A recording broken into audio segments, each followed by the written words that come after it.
John Paul II is without a doubt the Pope who has broken the most records in the Church's history. His pontificate is the longest on record. He was head of the Catholic Church for 26 years.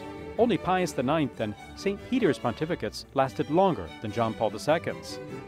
Then he's also the most traveled Pope. He left the Vatican more than 1,500 times for official journeys. He visited 129 countries and traveled more than 1 million kilometers. That's like going around the globe 30 times. If you sum up the time he was on trips, you could say he lived outside of Rome for more than 2.5 years. He also held huge summits in both cities and small islands with fewer than 100 inhabitants. The powerful, needy, the healthy, and the sick, the young and old, all paid close attention to Pope John Paul II.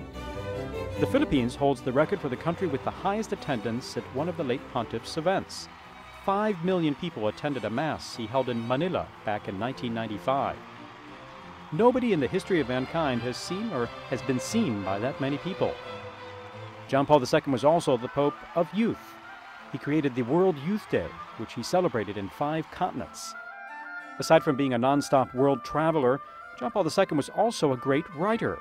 He penned more than 1,000 pages of magisterial documents, the equivalent of a library with 200 volumes of 500 pages each.